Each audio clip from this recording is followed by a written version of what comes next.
Hi, my name is Rachel Vech, the founder of Educating Matters. I'd like to talk about a three-step approach to giving instructions. All parents would love to just say something once and their child does it the first time. The problem is that we do a lot of nagging, repeating, reminding, so children normally know that you're going to ask 6 or 7 times before you really lose your patience and even shout, and they think they can just wait until then. This is a kind of never ask twice, three-step approach to giving your child an instruction. And the first thing, it is a bit time consuming, so you have to think to yourself, when I give my child this instruction, do I have the patience and time to actually follow through and ensure that they do what I'm asking? The first step is to engage with your child. So if you want to ask them something, that means actually going up to your child rather than calling to them from a different part of your home.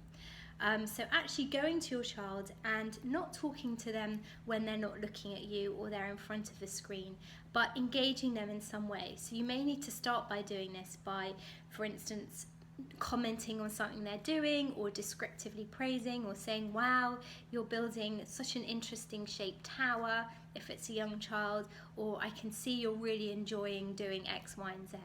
Waiting till they're actually looking at you and have eye contact. And if necessary, you can even say to them, can I ask you something, so that you're sure that they're actually looking at you. Once they're engaged and they're paying attention to what you're saying, the second thing is to give the instruction. And the key here is to only give it once, to make it clear and simple, not a whole list of 5 things that they need to do. And to term it in a way that's quite authoritative. So not like, would you like to have a bath? No thanks, I'm busy. But actually to say specifically and clearly what you want. And then the third part is to actually follow through.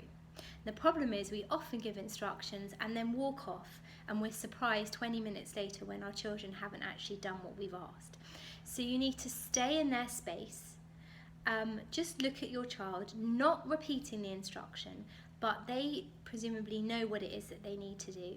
You can comment on any kind of tiny step in the right direction. So if they've stood up but they're not actually going to start their homework, but they're in that right direction. And also reflectively listen and empathize why it may be difficult.